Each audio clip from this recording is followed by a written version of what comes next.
নমস্কার, 7 নিউজ নেটওয়ার্কে আপনাদের স্বাগত। সোদপুরে কালী পুজোয় কোনো চাঁদার জুলুম হয়নি। এদিন এক সাংবাদিক বৈঠক করে জানালেন পানিহাটি পৌরসভার উপপৌরপ্রধান তথা উত্তর পানিহাটি তৃণমূল কংগ্রেসের সভাপতি সুভাষ চক্রবর্তী। উল্লেখ্য, সম্প্রতি কালী পুজো উপলক্ষে চাঁদার জুলুমের প্রতিবাদ করা নিয়ে উত্তপ্ত হয়ে ওঠে পানিহাটি পৌরসভার 19 নম্বর ওয়ার্ডের আনন্দনগর এলাকা। অভিযোগ ওঠে, চাঁদার জুলুমের প্রতিবাদ করায় আক্রান্ত হতে হয়েছে ওই এলাকারই বাসিন্দা মিলন মণ্ডল এবং রিঙ্কু মণ্ডল নামের এক দম্পতিকে। মারধরের পাশাপাশি ব্যাপক ভাঙচুর চালানো হয় ওই দম্পতির বাড়ি ঘরে। ঘটনায় জড়িত থাকার অভিযোগ ওঠে উত্তর পানিহাটি তৃণমূল কংগ্রেসের যুব সভাপতি তথা পানিহাটি পৌরসভার 19 নম্বর ওয়ার্ডের পৌরপিতা সুভাষ চক্রবর্তী ঘনিষ্ঠ অর্জুন চক্রবর্তী এবং তার দলবলের বিরুদ্ধে। অর্জুন চক্রবর্তীর বিরুদ্ধে ঘোলা থানায় অভিযোগও জানায় আক্রান্ত দম্পতি। আর এই ঘটনাকে কেন্দ্র করে পানিহাটিতে তৃণমূলের দলীয় কোন্দল ফের প্রকাশ্যে চলে আসে। আর এই ঘটনায় নাম উঠে আসে তৃণমূলেরই জেলা সম্পাদক তথা আইনজীবী সন্তু দাসের।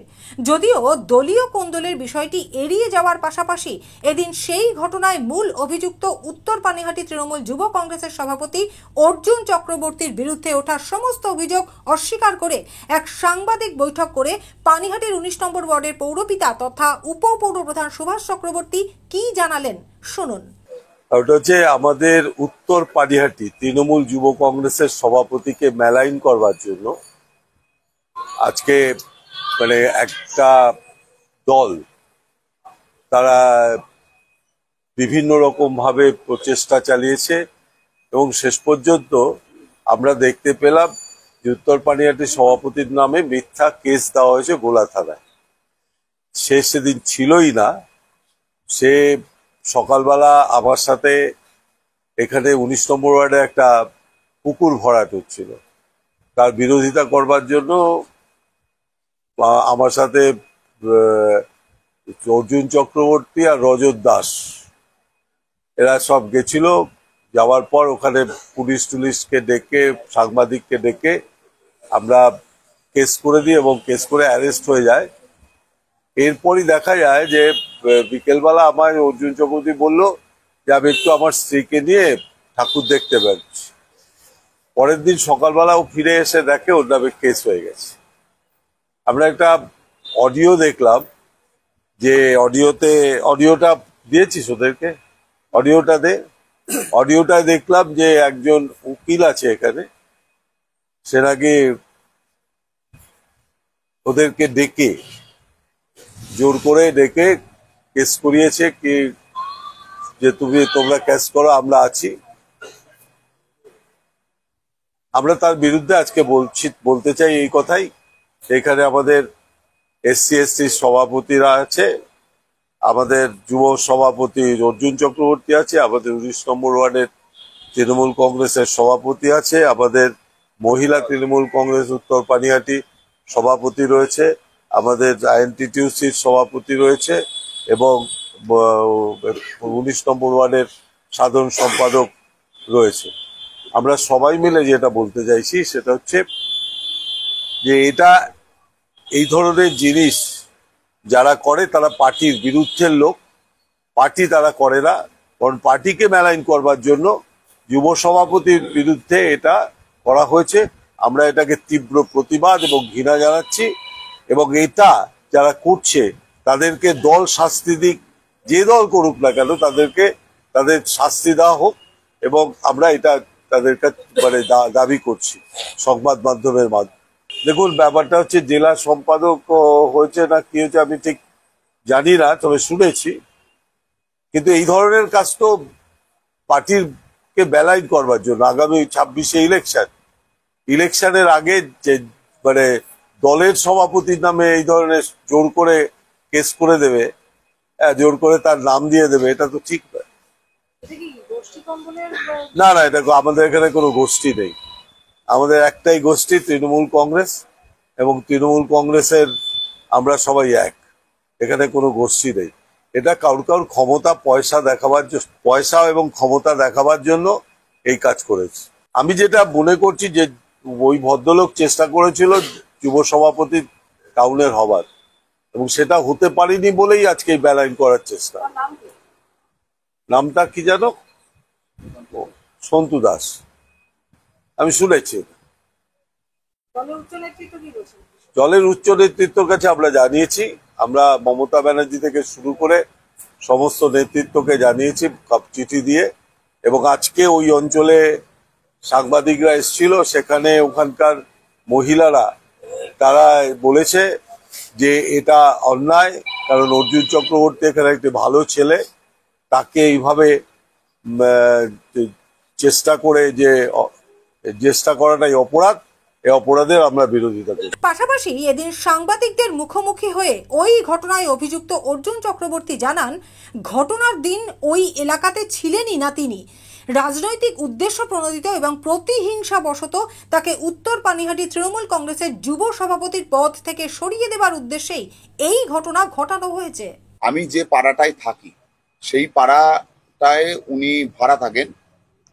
ওনার নাম হচ্ছে মিলন মণ্ডল এবং উনার বাড়িটা হচ্ছে আমার পাড়া এবং পার্শ্ববর্তী পাড়ার সংযোগস্থলে। আপনাদের কাছে আমি দায়িত্ব নিয়ে বলছি, আপনারা একটু এলাকায় যান, মানুষের কাছে খোঁজ নিন যে উনি কি ধরনের কাজকর্ম ওই এলাকার মধ্যে উনি চালান।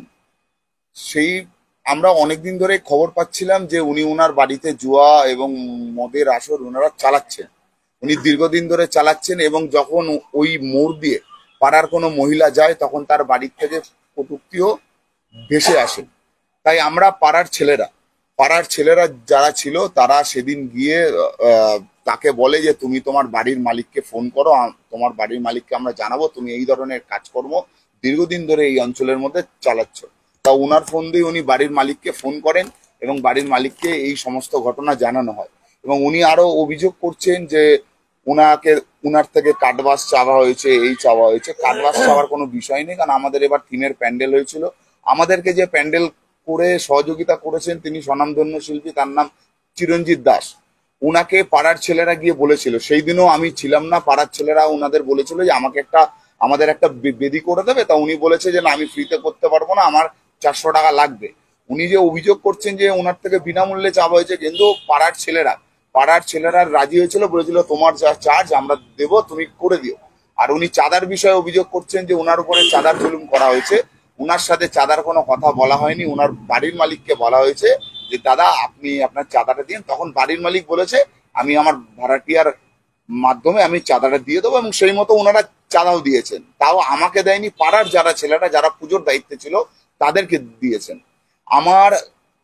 আমার পাড়ার ছেলেরা যেদিন ওনাকে বলতে যায় যে তুমি তোমার এই বাড়িতে যে জুয়া মদের আসর এটা বন্ধ করো, তার রোষে, সেই ঘটনার রোষে 20 তারিখ রাত্রিবেলা যখন পাড়ার মোড়ে পাড়ার ছেলেরা দাঁড়িয়ে ছিল, তিনি উন্মত্ত অবস্থায়, মদ্যপ অবস্থায় তিনি বাড়ির থেকে বেরিয়ে এসে বলেন যে আমি যা ইচ্ছে তাই করবো, আমার কাঠ তক্তা বাইরে পড়ে থাকবে, কেউ সরাতে পারবে না, কারোর কোনো ক্ষমতা নেই, এবং সবার উদ্দেশ্যে কটূক্তি করে বাবা মা তুলে তিনি গালিগালাজ করেন এবং বলেন যে আমি এক গাড়ি ছেলে নিয়ে এসে আমি তোমাদের সবাইকে আমি মারবো। এই কথা শুনে একটা উত্তেজনার সৃষ্টি হয়, কিন্তু যেহেতু দুটো পাড়ার সংযোগস্থল ওই বাড়ি, দুটো পাড়ার মানুষ সেই উত্তেজনাকে থামিয়ে দেয় এবং সেখানে যে যার মতো চলে যায়। পরের দিন 21 তারিখ আমি এলাকাতেই ছিলাম না, আমি সন্ধ্যের পর আমি ঘুরতে বেরিয়েছিলাম এবং 21 তারিখ শুনি তার বাড়িতে কোনো ঘটনা ঘটেছে, সে যে অভিযোগ করছে তার বাড়িতে নাকি ভাঙচুর হয়েছে, এই হয়েছে, কিন্তু সেই ঘটনায় আমি ছিলাম না।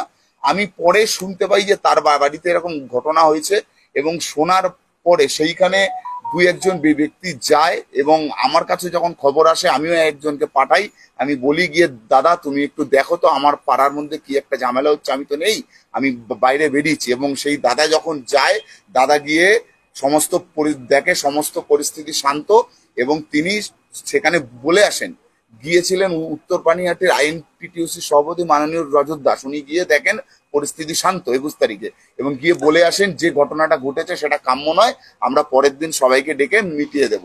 তা পরের দিন ওনারা কেউ আসেননি, কিন্তু উনি ওই বললাম যে পাড়া সংযোগস্থলে থাকে সেই পাড়ারই সেক্রেটারি উনি এসছিলেন, এবং তাকে বলা হয়, তিনি বলে ঠিক আছে এই ব্যাপারটা মিটে গেছে, আমরা সব বলে দিচ্ছি। কিন্তু হট করে আমি দেখতে পাই, একটু আগেই আমাদের উত্তর পানিহাটি সভাপতি বললেন যে সকালবেলা একটা পুকুর ভরাট বন্ধ করতে গিয়েছিলাম এবং তারপরে আমি বেরিয়ে গেছিলাম, এবং 22 তারিখ আমি জানতে পারি যে আমার বিরুদ্ধে তিনি মামলা করছেন যে আমার দলবল গিয়ে নাকি তার বাড়িতে ভেঙেছে। আপনার বিরুদ্ধেই করলেন কেন? আপনারা বা আপনার আমার বিরুদ্ধে করলেন কেন, আমি আপনাকে প্রথমেই বলি, আমি যে পাড়াটায় থাকি সেই পাড়াটার সম্পাদক আমি, ঠিক আছে? এবং সেই যেহেতু পাড়ার ছেলেদের সাথে গিয়ে তাকে বলেছিলাম যে তুমি যে বাড়িতে যে ধরনের ইল্লিগাল কাজ করছো করো না, এবং আমাকে রাজনৈতিকভাবে জড়ানোর কারোর ফায়দা রয়েছে এবং কেউ এটাকে উদ্দেশ্য প্রণোদিতভাবে আমার নামকে কলুষিত এবং বদনাম করার জন্য, একটু আগে আপনি শুনছিলেন যে একটা রেকর্ডিং এর ভিত্তিতে আমাদের উত্তর বানিয়াটি সভাপতি আপনাদের বলছিলেন আমাকে মেলাইন করার জন্য, আমাকে দলের কাছে ছোট করার জন্য, আমার নামকে খারাপ করার জন্য তারা বলেছে। দেখুন, আমি একজন সাধারণ চাকরিজীবী মানুষ, আমাকে তোলাবাজি করে খেতে হবে এমন কোনো কথা নেই। আমি সাধারণ মানুষ যেভাবে জীবনযাপন করে আমি করি। আমি আপনাদেরকে দায়িত্ব নিয়ে বলছি, আমার নামে সমস্ত থানায় খোঁজ নিন, দেখবেন বিগত দিনেও আমার নামে কোনো কেস নেই। এবং আমি মমতা ব্যানার্জির সৈনিক, মমতা ব্যানার্জির আদর্শে দীক্ষিত।